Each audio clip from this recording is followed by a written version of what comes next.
Hello everyone, मेरी हिंदी कहानियाँ में आप लोगों का स्वागत है। आज की कहानी है पति पर विश्वास करने वाली पत्नी को पति से मिला बेवफाई। कहानी अगर पसंद आए तो वीडियो को लाइक, सब्सक्राइब, कमेंट जरूर करना। कपड़े सुखाते सुखाते रानी ने एक नज़र सामने वाले छत पर भी डाली। उस घर में भी अक्सर उसी वक्त कपड़े सुखाए जाते थे। हालांकि उस घर में रहने वाली महिला से रानी की अधिक जान पहचान नहीं थी, फिर भी कपड़े सुखाते सुखाते रोजाना होने वाले वार्तालाप से ही आपसी दुख सुख की बातें हो जाती थी। बातों ही बातों में रानी को पता चला कि उस महिला का नाम अनवी है और उसके पति का नाम नवीन।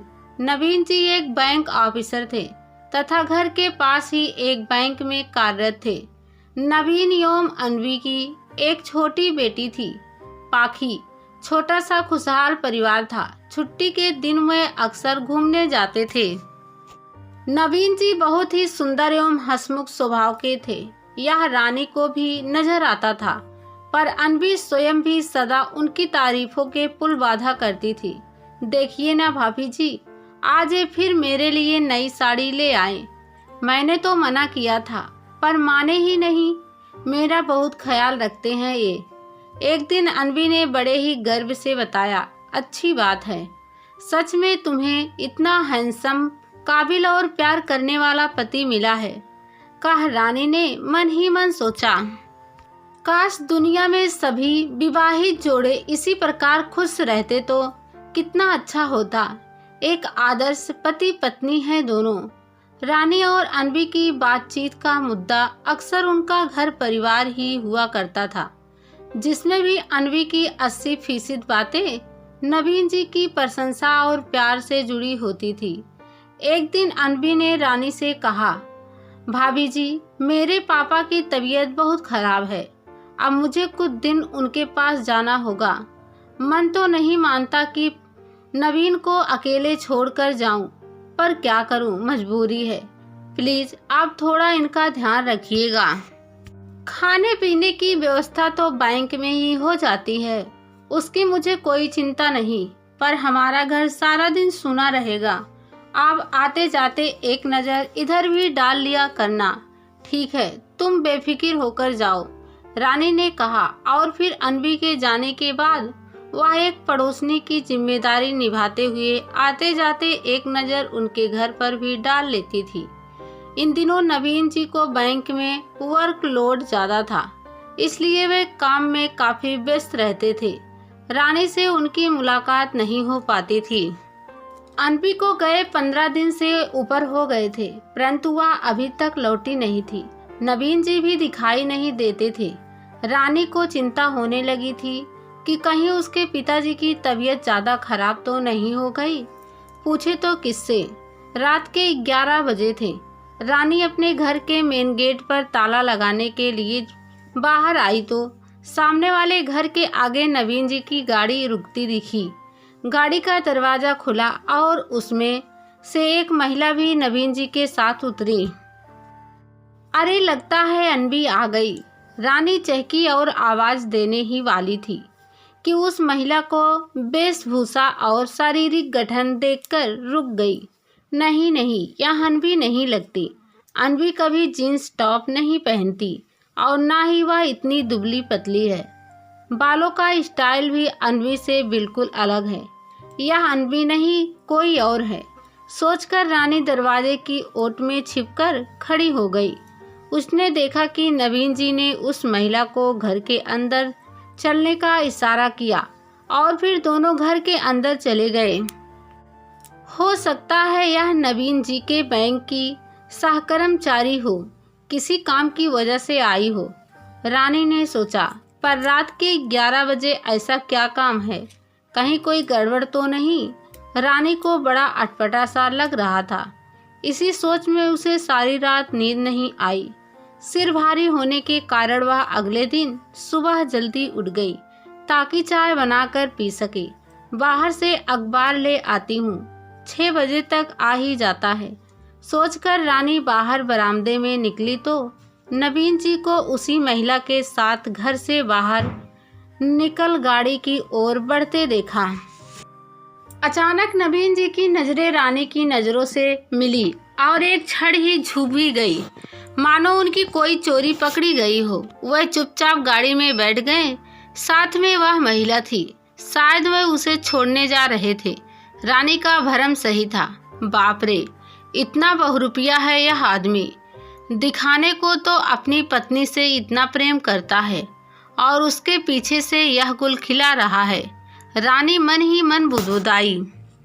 रानी मन ही मन सोचने लगी कि पूरी रात यह औरत नवीन जी के साथ घर में अकेली थी।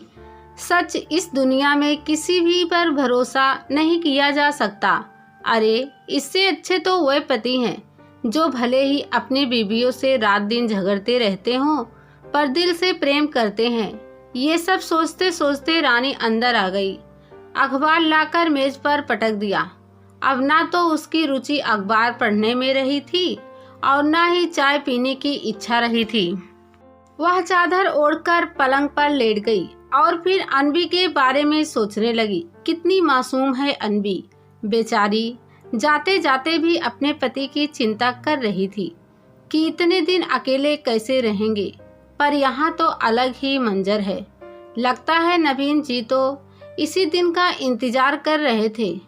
आने दो अनबी को, यदि इन बाबूजी की पोल ना खुले तो मेरा नाम भी रानी नहीं। जब अनबी इन्हें आड़े हाथों लेगी तब पता चलेगा बच्चों को। सारी मौज मस्ती भूल जाएंगे जनाब। ऐसे पतियों को तो सबक सिखाना ही चाहिए। पत्नियों की तो जरा सी भी गलती इन्हें बर्दाश्त नहीं होती, स्वयं चाहे कुछ भी करे। अरे वाह, यह भी कोई बात हुई मर्द जात की। यह तो सरासर अन्याय है पत्नियों के साथ। यह विश्वासघात है, उन्हें इसका फल मिलना ही चाहिए। सोचते सोचते रानी को फिर नींद आ गई। रविवार का दिन था। रानी ने बालों में शैम्पू किया था तथा साथ ही कुछ कपड़े भी धो लिए थे। वह बाल खुले छोड़कर छत पर गई ताकि धूप में बाल भी सुखा जाए तथा कपड़े भी। आदतन उसकी नज़र फिर सामने वाली छत पर पड़ी। आज वहाँ भी कपड़े सूख रहे थे। यानी अनबी आ गई है, मुझे उससे मिलकर आना चाहिए। जाकर उसके पिताजी का हालचाल भी पूछ लूं तथा उसके पीछे से उसके पति ने जो कारनामा किया है उसकी भी जानकारी बातों ही बातों में उसे दे दूं ताकि वह आगे से सतर्क रहे। यह सोचकर रानी अनबी के घर चल दी। रानी को अनबी बाहर ही मिल गई। नया सलवार कुर्ता पहन रखा था तथा हाथ में हैंड बैग था।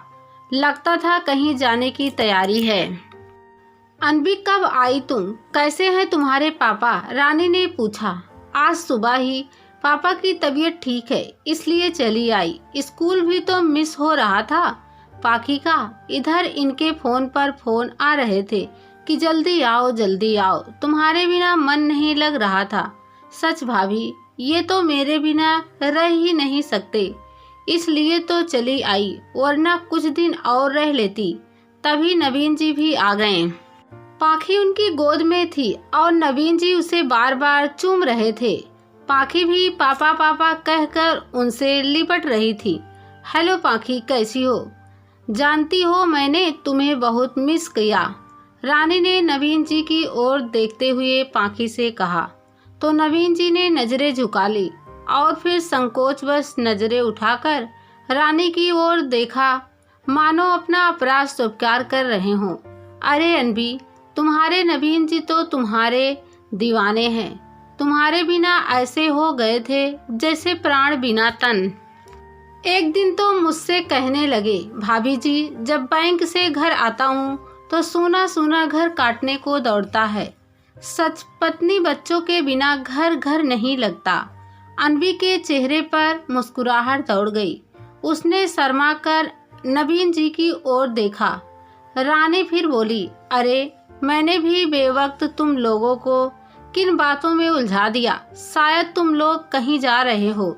बहुत दिन हो गए नवीन जी को अकेले बोर होते हुए। हाँ, मूवी देखने जा रहे हैं। लौटते समय किसी रेस्टोरेंट में पिज्जा खाएंगे। अनबी और पाखी को बहुत पसंद है। अनवी जी ने गाड़ी का दरवाजा खोलते हुए कहा। उनकी आंखों में रानी के प्रति कृतज्ञता झलक रही थी। अनवी और पाखी गाड़ी में बैठ गई तथा नवीन जी ने गाड़ी स्टार्ट कर दी। आज तो रानी अनवी को बिना कुछ कहे घर लौट आई थी, पर अब उसने यह निर्णय भी ले लिया था कि वह अनवी को उस दिन के बारे में कभी कुछ नहीं बताएगी, क्योंकि उसने महसूस किया कि यदि वह ऐसा करेगी तो यह नवीन जी के लिए तो अपमानजनक होगा ही, अनवी को भी उससे आघात ही पहुंचेगा। रानी को लगा कि यदि नवीन जी की इस तनिक सी बेवफाई पर पर्दा ही पड़ा रहने दिया जाए तो उचित होगा। इस तरह कम से कम पति पत्नी में प्यार का भ्रम बना रहने से एक खुशहाल परिवार तो आबाद रहेगा और शायद भविष्य में नवीन जी को भी अपनी भूल व नादानी समझ आ जाए और वह फिर कभी ऐसा ना करे, क्योंकि कई बार अपराधी को दंड देने के बजाय माफ करना ज़्यादा लाभकारी सिद्ध होता है।